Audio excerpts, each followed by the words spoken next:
So this is lesson 2, and I just need to remind you that at the end of every lesson, you need to keep what you've done as you're going to need it in the next lesson, and also to please upload a photograph onto class charts of the work that you have done. So in this lesson, we are going to be using the A5 picture that you did last time of the face in proportion with all those guidelines and everything. You're going to use that, put it on a window, and then trace around just the features. So just like the eyes, the nose, the mouth, the eyebrows. You don't need any of the lines that kind of helped us get there.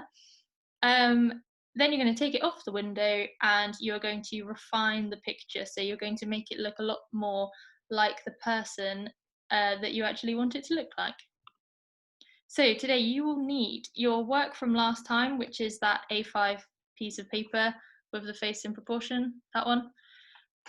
You will need a plain piece of A4 paper to do the new drawing on. That's going to be the traced drawing. You need a pencil, a rubber, you need tape or blue tack in order to stick the pieces of paper to the window so that you can trace them. You need a window, and you also need a person to draw, so that could be somebody at home, or you need a mirror so that you can draw yourself, or you need to get a photograph off of Google or somewhere. So if you're at school, I'd probably do the photograph off of Google. And you need the person in the photograph to be straight on so that you're drawing them from a front on angle. You don't want them from a side on angle. Otherwise, it's going to be too hard and you're going to go rogue. And this guide is not doing it for portraits that are side on, it's only straight on. So to be able to trace on a window, you need it to be daytime outside so that the light is coming through the paper so that you're going to be able to really clearly see all the lines that you have made. If it's a little bit dim outside, it might help if you turn off the light inside so that it's lighter outside than it is inside. And another thing that you can do is go over the top of your drawing in a pen or something just to make it a bit more bold, just so that you can see it better. Okay, so I've just got my A5 piece of paper on the window, so that's the small one that you did last lesson, on the window, stuck up so that it's nice and flat against the glass. Then you're going to need your A4 piece of paper, so that's the bigger one, and you're just going to stick that over the top of the first picture so that you can see it through. You need to think about where you want the face to be on this piece of paper. So you need to leave space for the hair. If you're going to do hair that's like really spiky or big at the top, you might need to leave a bit more space to do that hair at the top. Or if you want to be able to get maybe a bit more of the neck in, then maybe bring it down a tiny bit, maybe to about there. You know what, I'm going to do it probably there. Okay, if you want to be really clever and fancy, you could do it a bit to the side. I don't really mind, but you just need to stick this down so that it's secure.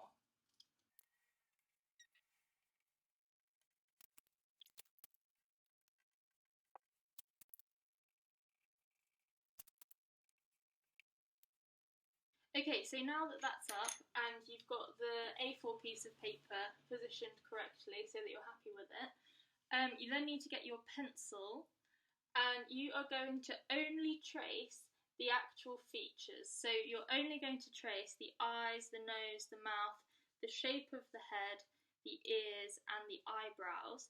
You're not going to trace these guidelines that we gave ourselves. So any of the horizontal, vertical or diagonal lines, you're not going to trace those, it's only the features. So you need to use a pencil and go quite lightly just so that you can see it enough when we take it off the window. But just so that you can see what I'm doing, I'm actually going to use a pen just so that the video can see it. So off I go.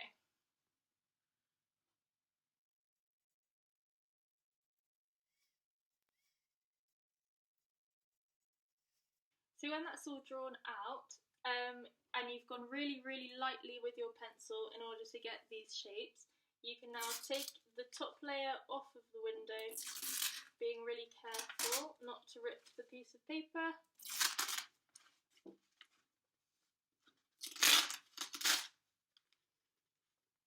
And there you go. Once your picture looks something like that, you can now take it back to a table and we're going to work on it some more.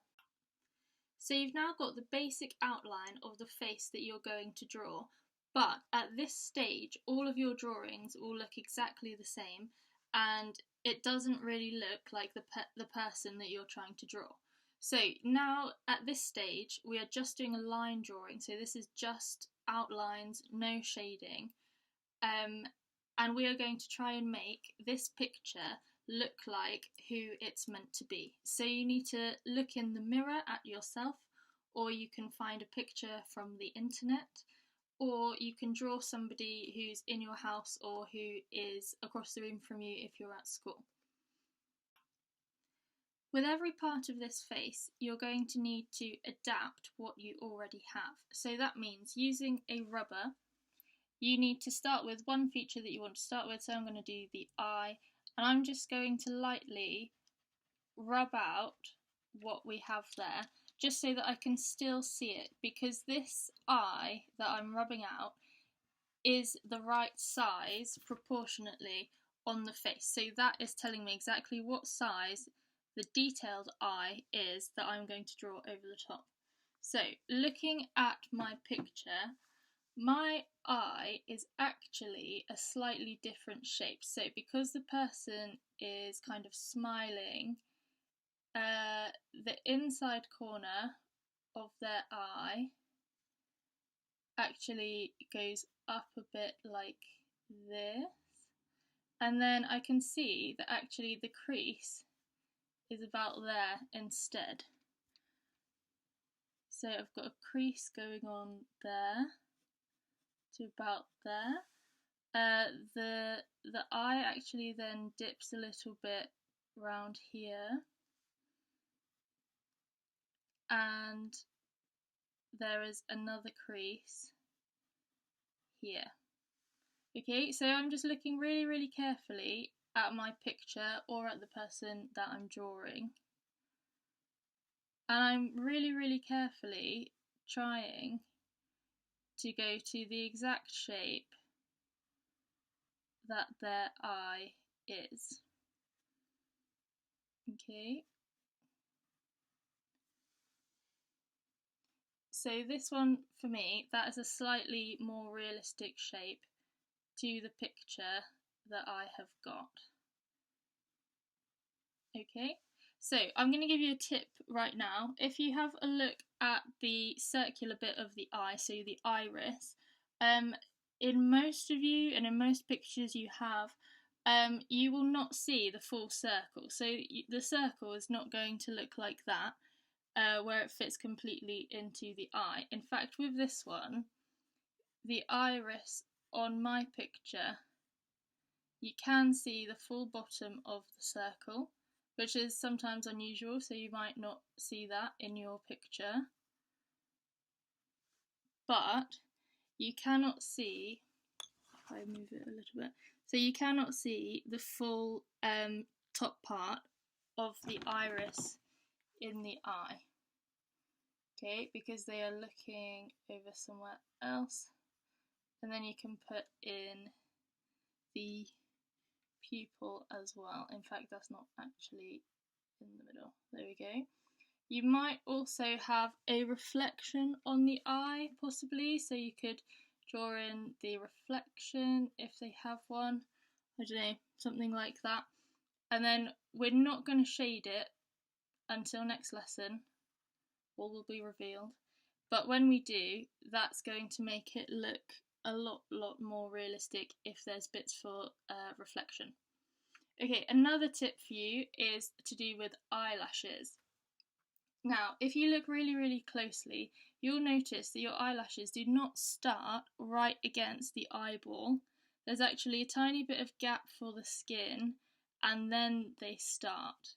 Okay, so I would suggest not doing too many eyelashes, even if you want to look really girly and beautiful.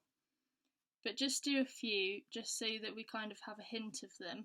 Otherwise, the picture can kind of be dominated by eyelashes and looks a bit kind of creepy. Also, in some pictures, you can't actually see the individual eyelashes, and you can instead just see a kind of shadowed kind of shape instead of eyelashes. So you could do that if that's what your picture looks like.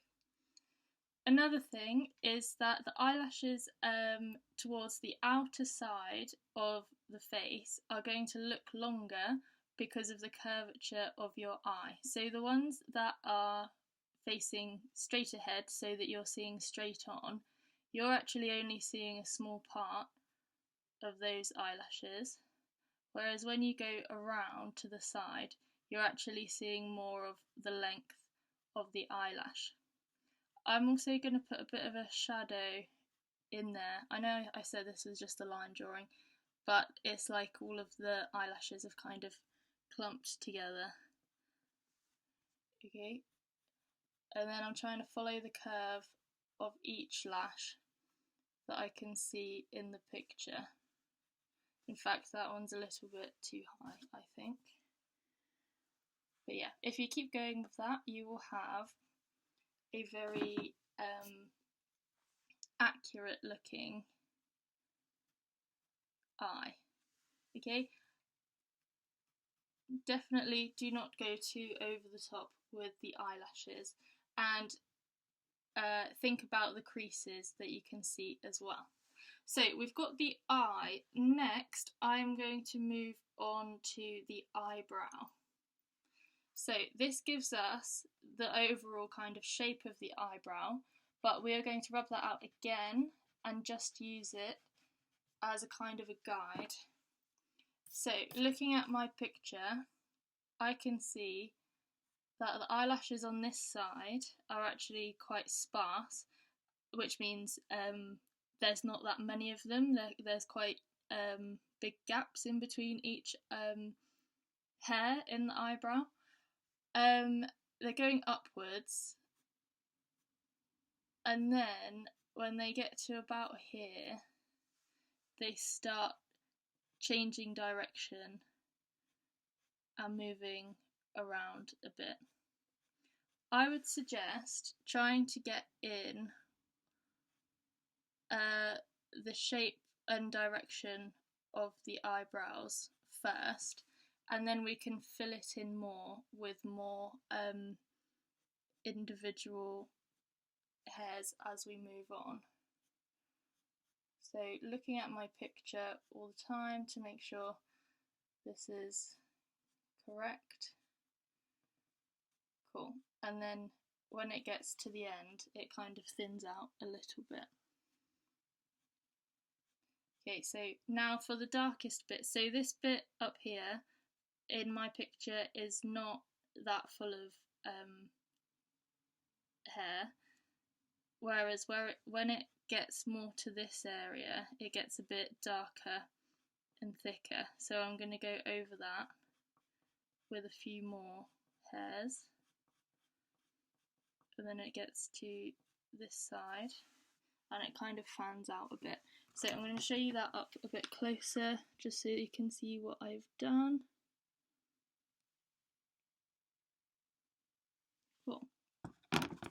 Okay, so another thing that you need to do is, if you haven't already got the ears in, so with mine, because they went off of the A5 paper, I haven't managed to get those in yet, but I'm just going to fill those in, making sure that they're not too sticky outy for my person, and then just look at what lines can you see, what lines are actually important in the picture. So if you can't see all that much, you don't have to put too much detail into those ears really. Also, because they're kind of further back than the front of the face, you almost want them to blend into the background a bit. You don't want them to stand out too much, so actually sometimes less detail is better for that. So I'm just going to rub some of mine out actually.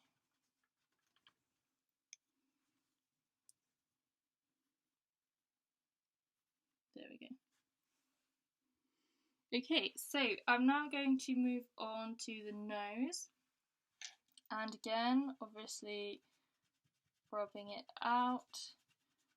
So I can still very, very faintly see where that nose outline is, which is giving me the size of the nose. It's just giving me a bit more of a guide. So I'm actually going to look at my picture, and on my picture, this person that I'm drawing has this kind of ridgy bit in the middle of their nose that I've noticed, and then their nostrils are a slightly different shape to what I had originally drawn, and the inside bit is very, very dark, but then it joins on to the rest of the skin, kind of. So I'm just going to do that.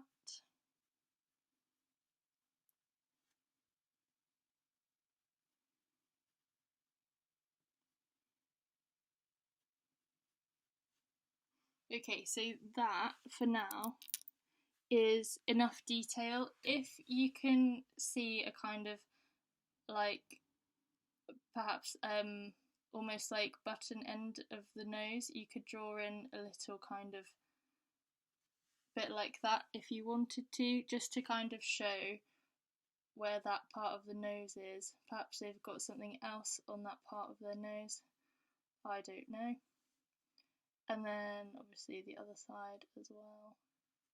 But just look at the shape of what's there in your picture or in real life, and just draw exactly what you can see. What kind of shape is the nostril? What kind of shape is this outside flared bit of the nostril? Where does it meet the rest of the skin? Where are the gaps going to be going?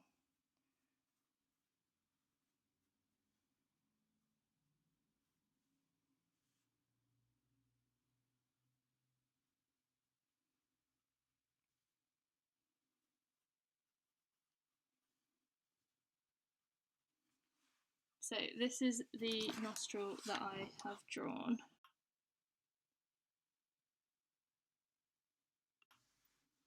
For me, I can now see that it's a good time to change the shape of the head, because I've realised that before I do the mouth, I need to make sure that this jawline is actually in the right place. So I'm just going to look at my picture. Now I'm going to move on to the mouth, and the mouth is actually really, really difficult. So if your person is smiling, you might need to raise it up a tiny, tiny bit, and possibly if their mouth has gotten wider as they're smiling, you might need to bring this out a bit as well. If you're not sure how wide to bring it, look at it in relation to the eye. So if they're smiling and their mouth comes all the way to in line with the end of the eye, then that's what you need to do. If they're kind of doing a different face where it's even smaller, maybe look at where on the eye it comes in line to, and then you can get the width of it that way. So I'm just going to rub this out so I've still got it as a guide. For me, it was roughly in the right place, but I'm actually going to draw some of these lines first from where the person is smiling. So make sure the Cupid's bow is in the correct place.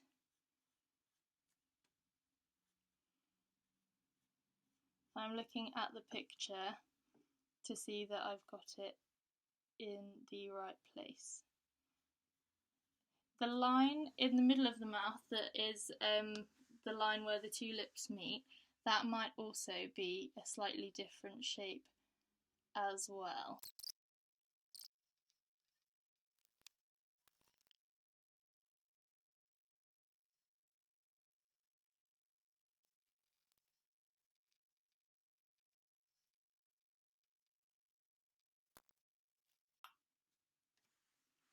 With this mouth, I kept going at it and trying to see if I could improve it more and more each time, building on what I'd already done. And it took a few attempts, but I think now I've got it. Another thing to think about is not every feature is going to be exactly symmetrical in your picture or when you see somebody. People's faces aren't 100% symmetrical all of the time, and it's also quite hard to get a photograph where somebody is completely in line all of the way up the face. So just think about that. If your mouth or something isn't looking exactly the same on both sides, don't worry, because that is probably how it is meant to be. Remember, things that you've already done, so such as this jawline that I've already done here, you can always adapt those now again once you've got something in place. So I hadn't realised that the chin would be the size that it is, but now that I've done the mouth, I can see that actually this is where the chin should be, this is where the jaw should be. Also think about how far away the edge of the mouth is to the edge of the head and think which one needs to change. Is it the mouth that needs to change, or is it the edge of the face that needs to change instead? I think we're now ready to do the hairline. So whether you're drawing somebody with long hair or really short hair, you need to know where that hairline is in order to draw it properly. So even if you've got somebody with long flowing hair where the hair is going to come down their face and you're not going to see where the hairline starts, I would still draw this in very lightly anyway, just so that you at least know where it's going to be. So look at your picture if you can, but just think about, this is not the top of the forehead. Think about where the forehead actually does start. So on my person, I reckon it starts about there, and then I can see it kind of coming around here, and then it's a bit of a curve there, and then comes around a bit like that. Okay, actually you can't see it so well on my picture, but the hair actually does come all the way down past the ear a little way. So maybe I should draw that in a bit as well. Okay, so if you are doing a really short haircut, obviously this is the inside part of the hair. Kind of draw it like a block rather than in individual hairs. I think it's a lot easier, and when we come to shade later in a different lesson, you'll have the outline of where it needs to go rather than lots of tiny hairs in random places where we're not entirely sure where it's meant to be.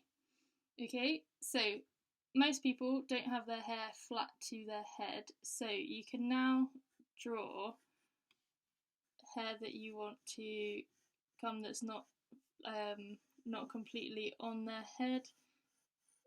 Look at the picture, think about where that hair is going to be. If they've got a parting or something, you might want to draw that parting in, and remember where the parting is, that is actually their scalp, so that will start where the top bit of their head is, but it will probably come out a bit more, and then you can draw, I don't know, wherever the hair is that you want the hair to be for long hair.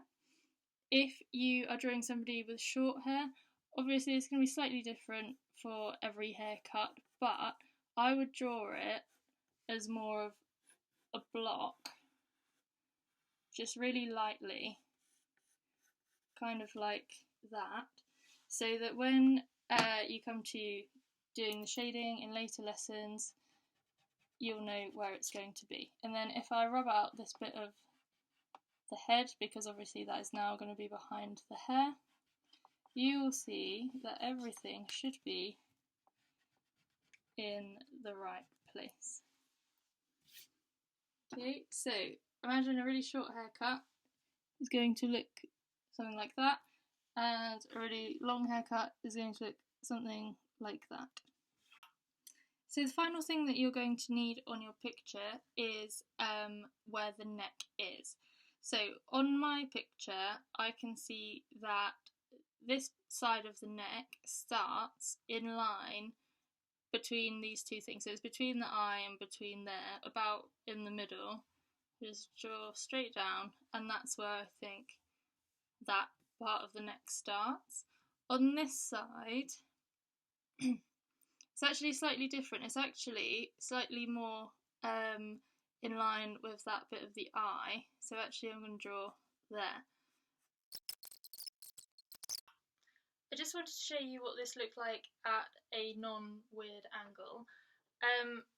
So all I've done is kind of tried to adapt what I already had so it looked more like the picture.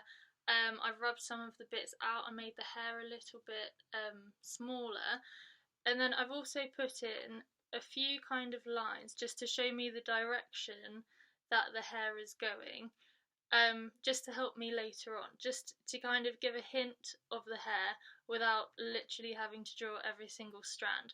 So that's what the long hair looks like. I've done it going over the ear, and that is obviously the short hair as well. So that's all that we're doing for today in this lesson. Next lesson we're going to be working more on this, so keep it safe. That's it.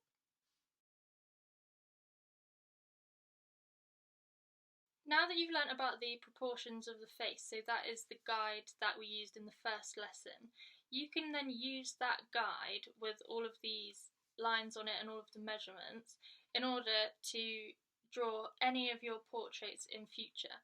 So with this one, I obviously used the guide that we did first, but because I was smiling in the picture, all I've done is made the mouth slightly wider and just brought it up a tiny bit, just because that's what happens to your mouth when you smile.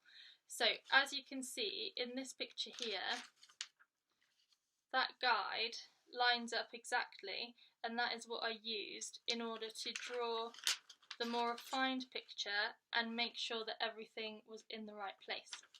So once you can draw a detailed portrait, you don't have to use a pen or pencil, you can use pretty much anything. So this is watercolour paint, and this was for a different class in a different project in a different school, but I thought it was nice for you to see what you can do with the guide that you have been taught in this lesson. See you later!